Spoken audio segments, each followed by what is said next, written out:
And I'm going to be talking about language primarily because of some logistical snafus. I'm the only one presenting, and I don't have all the technological expertise that all the other people have, because I am now retired as a college president. And I didn't know I used to have so much help. I thought I was an expert at this kind of stuff, but actually it was our IT who were the experts and helped me negotiate a lot of the difficulties I encountered computerized. What I'm going to do is read to you one of my poems, and then tell you a story in Cheyenne. The story in Cheyenne will be in Cheyenne, and then I will translate that. And I want to tell you these things because tell you about the stories, because stories were once the curricula of Native people, Cheyenne people, so forth, to teach their youngsters about the facts of life, daily living, so forth. Because it was an oral tradition, there was no curriculum written down or anything like that. It all came through stories, and it was apparently very effective, because a lot of the cultural teachings that we got, even prior to the late 1800s, when so many massacres and so many deaths occurred that that snuffed a lot of our cultural knowledge and away, and some of us could not be restored. So one of the things that I was reading poetry somewhere in the state, and it was primarily white students. It was at a predominantly white school, and I asked one of the students there if they had ever heard Cheyenne, Native American poetry, and he said, "Yeah, I have." And what I always hear is that there's so much sadness, there's so much injustice, and I immediately triggered in my brain what I thought. There's also a lot of humor to our stories. So I decided to try to update some of our stories, make them more contemporary, and still make them learning instruments, because some of these are based on our culture.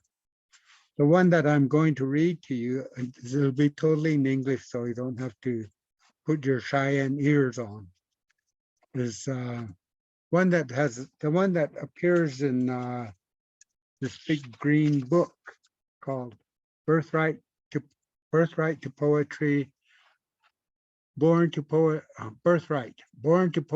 a collection of Montana Indian poetry.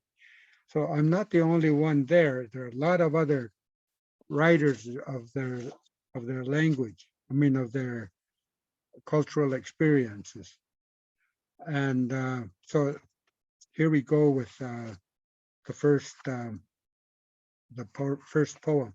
And I write poetry, or what people call poetry. I just call it expressive writing. I start out writing it in English. Cheyenne. I start writing it in Cheyenne, and then I translate it into English with as many comparable words as I can muster that reflect what the Cheyenne language is talking about. And this one is entitled Modern Day Warrior. And here it goes. He looks around with awesome raptor eyes that miss no movement. He listens with patient predator ears that miss no sound. Warriors and women alike are all waiting to jump up when they hear the right call. Each unnerving call tightens his face with anticipation, awaiting the prize, remembering his warrior ancestry. And he does what he must. He moves his hands with talon-like grace and suddenness. In response to each call, he greets each call with edgy and sweaty anticipation. He suppresses moans that arise within his throat with each call. His eyes dart anxiously about. Other warriors and women groan with disappointment and rise in fearsome crescendo. Then comes the climactic call. It is the right one for him. He springs upward and yells the modern day warrior, the modern day war cry, bingo! It sounds a lot funnier in Cheyenne. I'm laughing.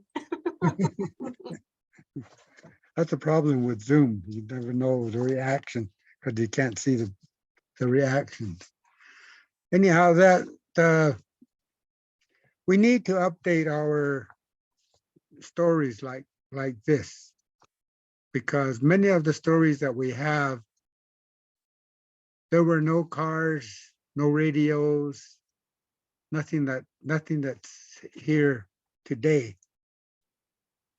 And in order to make the transition that we've made with our culture, we have to be writing about contemporary stuff, contemporary events, and that's part of our culture. When I was a young guy, a young kid, it was a big event to have somebody tell us stories at night. Our favorite storyteller for most of us was an old man named Oliver Risingson. And people would say in the evening, Oliver's going to be telling stories, and better get a blanket or a pillow to take with you to his place. He's going to tell stories. And we would all anticipate that. He was our television and our radio. And we would all arrange ourselves comfortably, sitting on or laying on the pillows, and he would start telling stories. And he would say, first of all, you say, huh, or hey, when you like a certain part of the story. And that would go on, and you could hear, hey, huh, in the meantime. And as the storytelling went on and on, these responses would suddenly become less and less. They become more sporadic. Every once in a while, you would say, huh, or very sleepy, huh, or a very sleepy, huh. And it would eventually, Oliver would have put us all to sleep. Not because not in a derogatory way, but that was the purpose of the stories. And we would all sleep. And whenever we woke up later on that night, he would help us. He would take us home because we had already slept. And those were some of the ways that we learned our history, the jokes that went along with it, and most of all, we learned our languages. the nuances in our languages that make things funny, make events more interesting, and that's what the next story is all will be all about. This story, well, before I go on, uh, be thinking about questions because I'm going to have a question and answer period at the end, and or a discussion that we can share. The next story was called is called Holy Man, and it appeared in a journal that was published by Montana Humanities some years back. And this is a true story. And in an effort to modernize it, I've shortened it. I sanitized it considerably, and to make it better for consumption in a educational consumption in the schools. So that originally wasn't the purpose, but I think we had to do these kind of adaptations so that people can learn what is actually going on, what's happening with our language, what's happening with current events. This story was told to me by an elder named Harry Risingson, who is an uncle of mine. And the story that he told was actually, it really did happen. It was in his life. In fact, it happened to him. So I'm going to tell it in Cheyenne and listen to it, even if you do not understand it, because in many cases, this is what happened with many of our students. They were sent to school and they did not know how to speak English or understand English. And they were asked to do lessons in a lesson of language that was totally foreign to them. And they had to struggle through that. And I think in schools nowadays that have high American Indian populations or Alaska Native populations, we still see the after effects of that. We still see, and because it's intergenerational. And we're trying to change that, I think, in many of the areas that we now work in. So this story starts out with two older Cheyennes, two married Cheyennes going to a big city and going to shop.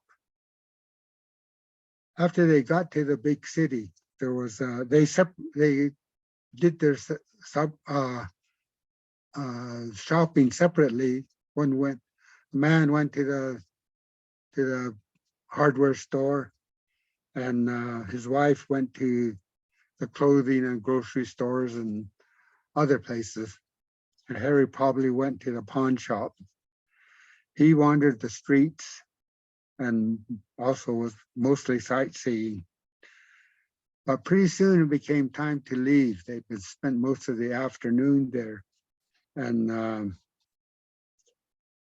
shopping and seeing the sights the big city had to offer, because often going to the city was a rare experience. They drove through a drive-through restaurant and bought sandwiches and cans of pop to tide them on their way home. Harry was feeling very good. It was a fine day.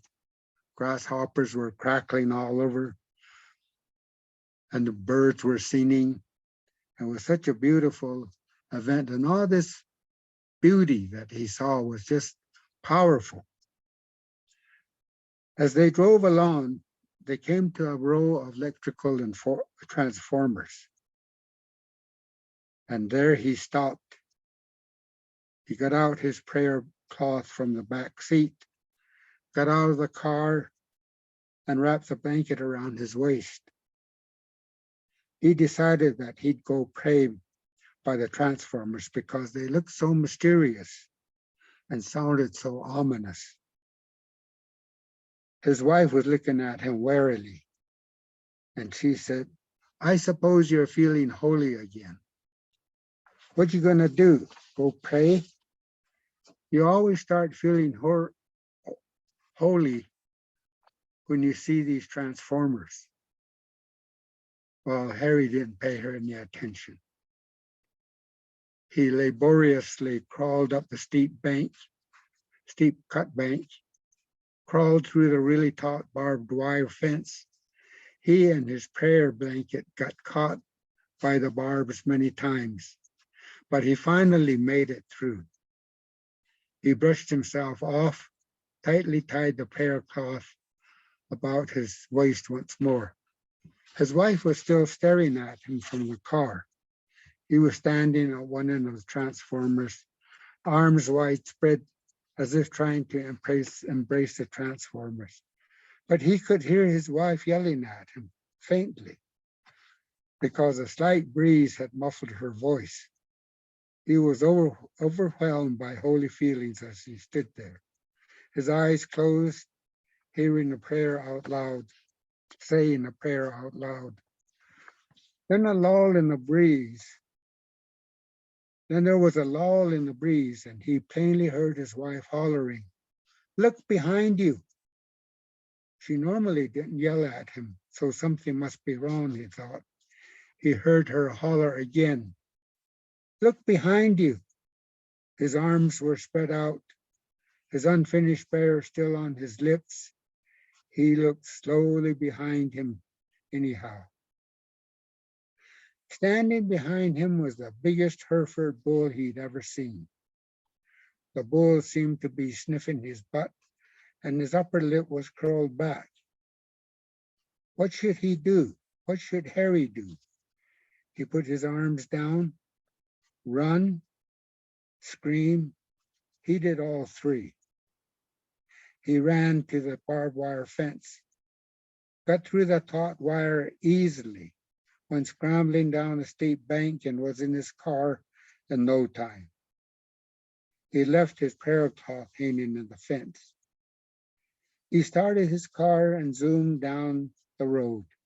He wondered where the bull went. As they rounded a corner in the road, they saw the enormous bull. It was stopping to look back to where he ran from. If a bull could have a terror-stricken face, this bull had one. As they passed him, he resumed trotting.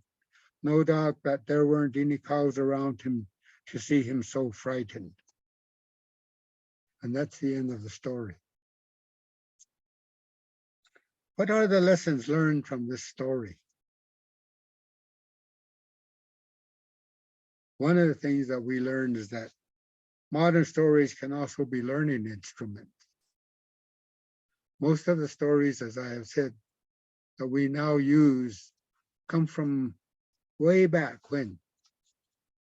And here you see the elements of the influence of modern technology, modern ways of doing things. We also teach our children to read and write our languages. Sometimes we do that too early. And once, if they ever acquire the expertise to read and write Cheyenne, there will be no short stories for them to read. There will be no poetry for them to read. There will be no plays, no dramatic plays for them to take part in using their own language. And even some of our Indigenous writers who are on the scene contemporarily do not know how to speak our languages. For instance, I heard that Leslie Marmon Silko, for instance, doesn't know her language, and that Sherman Alexie doesn't know her language. And I think that I'm not trying to criticize them. I'm glad they do write, and I know it's a lot of hard work. But I think if there could be some translations of their work into their language or even into Cheyenne, that would be really additive. That would really help the languages that are slowly dying. After all of this, many of our literatures will be gone. Our oral literatures will be gone. And the first things that were ever written are the Old and New Testament. And if we do not do anything, those are going to be our only teaching instruments. In the Cheyenne language, our language was translated into English way back in, I think the first publication was 1896. So we have a long history of having our language written. It has gone through various orthographic changes. It is with the help of linguists, and until we have arrived at an orthography, a writing system, and a reading system that I can actually read and write. And that really helped. I tried to read the New Testament in the old orthographies, and I just could not do that. I had a hard time. I had some kind of blockage. But when the language writing system evolved a little more, I was able to read and write it. So there is kind of an evolution that has to go on. And I mentioned previously that sometimes reading and writing are introduced at the wrong time, and therefore just discourages people from learning the language. I have a strong belief based on total physical response and based on actually learning a language, acquiring a language. And that is that you have to know the basic sounds of the language. You have to hear them daily. You have to hear them in an immersion setting. And some of those are no longer possible. And by that, I mean, when I was growing up, Cheyenne was everywhere. Young kids to adults. I went to school knowing only Cheyenne. I had looked at some comic books, and they were helping me negotiate the English language just by the pictures that the narrative was based on. So, and that helped me. And I've used the Bible stories. I've used the Genesis, for instance, as part of my reading and writing classes, because they have language there that we no longer use, that time has moved on, and some of the references that are in there are no longer as prevalent as they were when when Dr. Petter formulated the writing system of that time. But because they have now been put into the current orthographic system, they are easier to read, and you can break the sentences down and use them as lessons. It's our languages are all different. They're called polysynthetic languages, meaning there are many parts in the languages, and you can change the words inside. I mean the syllables inside to give them a wholly different meaning. And those are the aspects of our languages that we are losing. If I told a joke in Cheyenne on the reservation now, I don't think too many people under the age of 50 would understand. On our reservation, we have, at the last count, we have about 300 Northern Cheyenne still speaking, who were first language speakers of the Cheyenne language, and who now speak English too. But many of them are not teaching their children or grandchildren. And that's where the loss is coming in. And it has, a lot of the elements of Cheyenne have to be based in the family. They have to, because there are two different ways of saying things.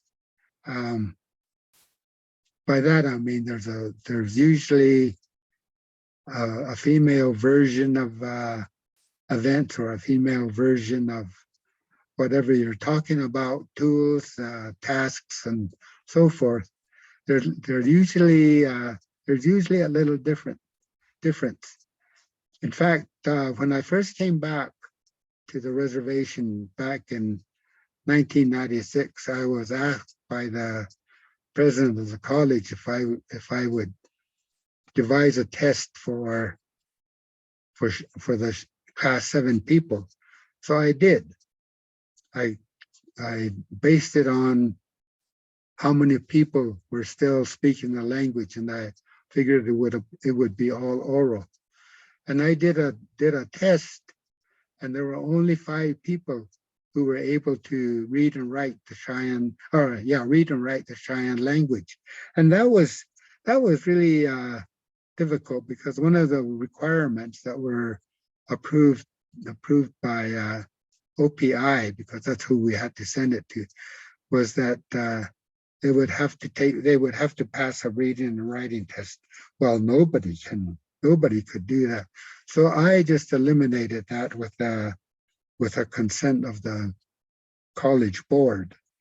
And so that we have, at least right now, I think we have about 15 class 7 people. And we need to have more incentive for them. And the people who are teaching now are in their 50s, 60s, and 70s. And unfortunately, they're not going to be around very much longer. I'm 82 years old, and I really want us to be able to pass on the language with as much skill as we possibly can. I read you the story that I was supposed to tell you in Cheyenne. I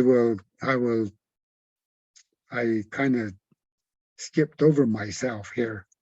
And I will now do part of it in Cheyenne, just for you to understand Cheyenne. And then after I'm done translating the Cheyenne language, the story into Cheyenne language, I will give you a pop quiz. No, I'm just joking with you. Are there any questions?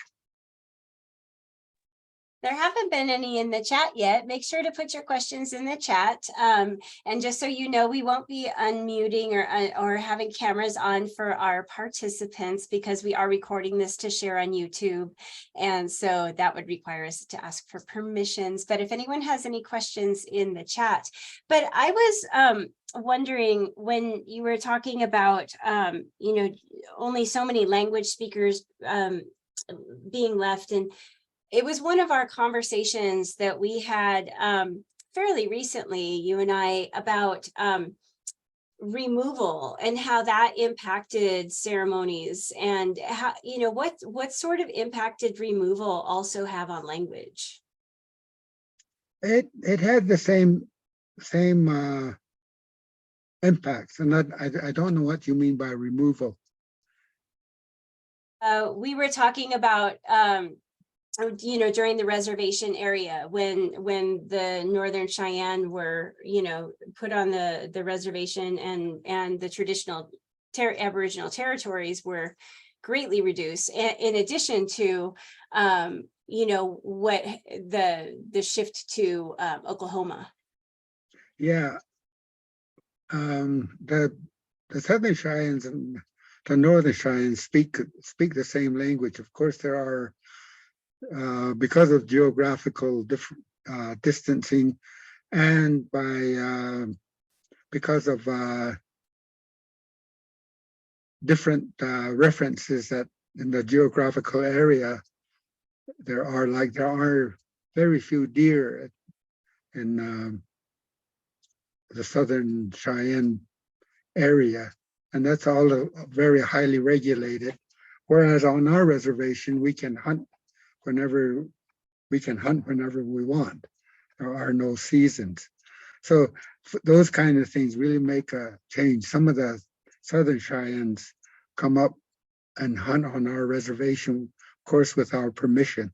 So because politically and governmentally, we are two separate independent tribes now. And that does make a bit of difference. But there's still a lot of exchange. I have relatives down there, and my grandmother had relatives down there because of my grandmother's associations. And we all would talk Cheyenne when we got down there. We understood each other. There are, I think, Tuffy talked about dialectical differences, or somebody did, and that sometimes interferes. And unfortunately, in my observations, dialectical differences often become so, but they are often so clung to so tightly by some people that it becomes a controversial issue. And I think that's what also makes for the loss of the language.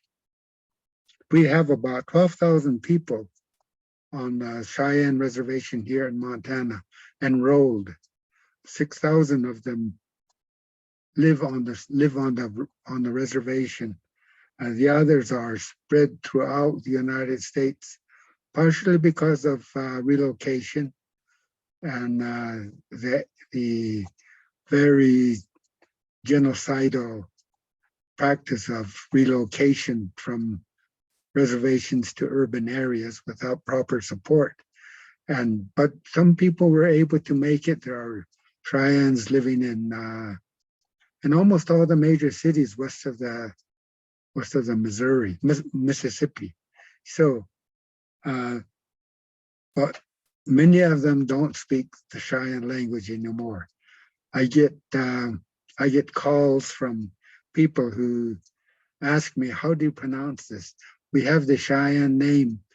For instance, we have the Cheyenne name and we don't know what it means. So we have those kind of controversy sometimes. And I think that one of my big regrets is that during my 25 years back on the reservation, we never produced one fluent Cheyenne speaker. And it takes about that many years to become fully fluent, according to the various linguistic researchers' estimations. So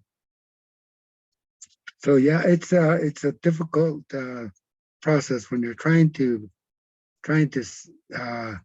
reintroduce a language that is often overshadowed by TikTok and all the social media that's going on. And I think it's even even people who have tried to use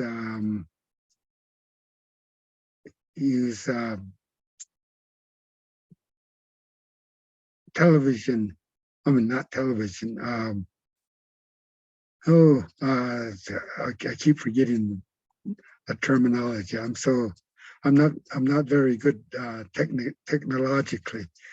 Um, where people could use apps for learning the language, but actually, I think it has to happen with an interchange, with an exchange of actually talking to each other. I learned that when I used to live in Alaska, and I was the only Cheyenne speaker for probably 2,000 miles, maybe 3,000 miles in radius. And there were other Cheyennes in Alaska, but I was the only one who spoke Cheyenne. And so I would talk to myself in Cheyenne, and I would describe what I was seeing the beauty of Alaska. I would talk about the animals I saw. I flew around in bush planes in my job, and so I got to see the ground from, regardless of how high up I was in a small bush plane. But those were some of one of the ways that I tried to keep the language alive for myself.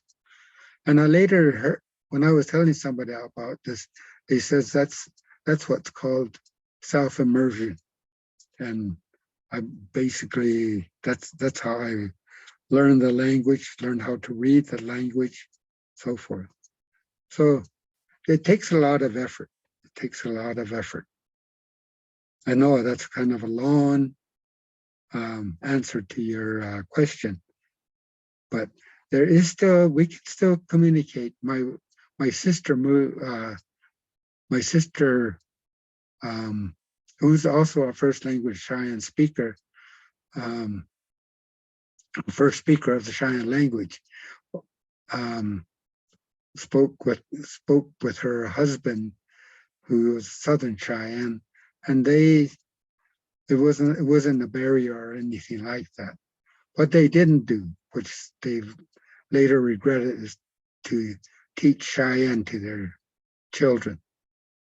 Their children do not speak Cheyenne. Are there any other questions? If there is, one of the things that we get a lot as far as, being in the OPI Indian Education for All, office, if I were a brand new kindergarten teacher, say, what things could I do to promote an awareness of the Northern Cheyenne language and, and culture, and, what could I do to bring a little bit of language into my classroom as a primary grades teacher? Well, the education should not just be relegated to the classroom. There are still a lot of ceremonies that go on, and people are non-Cheyenne people, for instance, are welcome. They don't have to ask for any permission, but it's well to do that as part of the protocol. Some of us who may not be part of the family ask for that kind of permission, even though we are Cheyenne. And so it's the classroom experience has to be expanded. You've got to know the parents of the parents and the grandparents, the whole families of the students that you're teaching. And even us as class 7 speakers or class 7 teachers still have to know about children and families from the other end of the reservation. It's that almost said it's that insidious to the effects of language suppression has had on our language and our culture. So I always tell people, we're going to be the only ones who prolong our language and who perpetuate our culture, because everybody's been trying to do that for the past 300 years. Actually, I think it began with papal bulls of 1400, where it was said that wherever you go, just plant a cross, and that land is ours, without any consultation with the resident. And you can still see that happening. And so, yeah, a lot of it takes a lot of effort. I think going to the ceremonies, going to getting acquainted with the people who lead those kind of ceremonies, sweat lodges, even going to sun dances as spectators, even going to powwows, which are major events on many reservations, and you don't have to have any permission to go to those. So I would say, and get to know somebody who speaks Cheyenne, at least on our reservation. I can't speak for all the other languages. I'm just immersed in Cheyenne.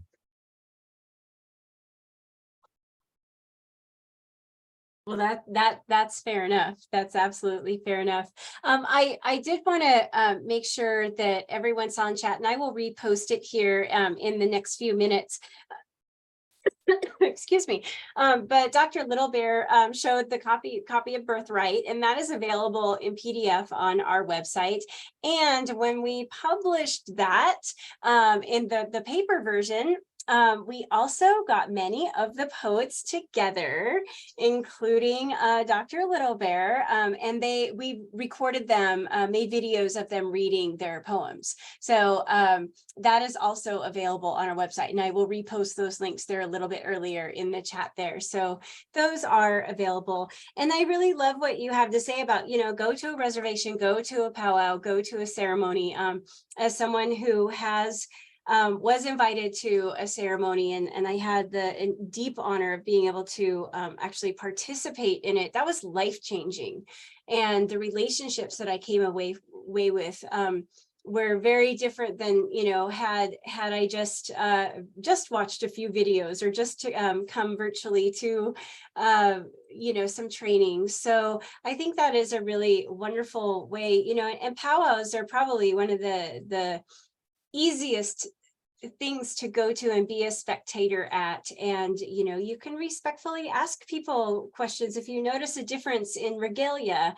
This person has a taller headpiece, and this person doesn't have a headpiece. You can really respectfully ask, why is there a difference? And find out about tribal differences, find out about I think I have found people to be very generous about what they want to share about, the culture, especially to people who are earnestly interested in the culture. But as far as language preservation goes, there's a really amazing training coming up. I believe actually one of the facilitators is here with us, Lacey Watson, and it'll be in Billings, called Worlds Apart But Not Strangers. And it looks at Holocaust education and Indian education. And it's one of the most powerful week-long trainings, that I have ever done. And but those types of experiences where you're getting out on the reservation and listening to cultural experts, it's really a worthwhile way to immerse yourself in a way that you wouldn't have thought that you could ever have be accessible to you if you are not native and or not from that tribe, for certain. So I am wondering, like what would your vision be, if for all of us to be able to successfully support language revitalization? What are a few things that teachers can do to support language revitalization in general? Well, I think you got to first realize that we don't have one central language. We all speak different languages. It's almost similar to what Europe is like, where they have a mixture of languages. I know in Europe sometimes some kids speak 4 languages, and they're able to discern who in the audience speaks what language. So that kind of those kind of realizations that it's not only here, that it was also in the old country, as white people would say. Here we have been along in the reservation, close to the reservation of the Crow Indians. Many of us don't know Crow, and I'm sure it's the other way around too. And it's there are various reasons for that, but it's a separation that provide that cultures were kept separate. There is intermingling now. There is intermarriages, for instance, but that used to not happen. So, and that kind of waters down the languages on both sides. So I think you have to realize that it's contrary to what John Wayne and all the others say. Some of the actors are not Native American even. Here's an anecdote that I thought was kind of funny. At one of the scenes when they were filming a western, there was a group of Native Americans right in the lawn. They were going to, I guess, ambush a wagon train, and the director wanted them to say in the Cheyenne language, "Halt, stop," something like that, and they went through the Indian actors who were there, and none of them spoke none of them spoke an Indian language. And finally, one of them said, I got it," he said. So they all got together, and he held up his hand and said, "Ashtiopi, Ashtiopi." Like all he did was put a Native American accent on STOP, which is what the director wanted. So, man, those people need to learn their own language. They should say, "Neyet, Eniya." That's how we say stop. That's why I think Mike Jetty has a joke including that as well. I give Mike Jetty a lot of his jokes. Oh, now I know. Mike invented himself, so. Well, I just thank you so much. Are there any last minute questions? We have 2 minutes left, so we'd be happy to, if you have any questions, please throw them into chat, and I am happy to pass them on. But I just so appreciate you taking this time with us, especially in your very, very busy schedule as a retired tribal college president. And I've spoken with you in 3 different states in the past 2 weeks, I think. Yeah. Well, I just go ahead. I want to thank you for inviting me to be part of this. What I've heard is really should be really informative for educators, and I'm going to get a copy of it too, so I can show it around. Well, this is what Jennifer did. Oh, no, this is what the great presenters bring to it. And I'm just so thankful for all of our wonderful presenters and the generosity of spirit and knowledge. And I just send you all my love. And thank you so much, and have an absolutely wonderful, restful time now that you're home, staying well. And so folks, that'll conclude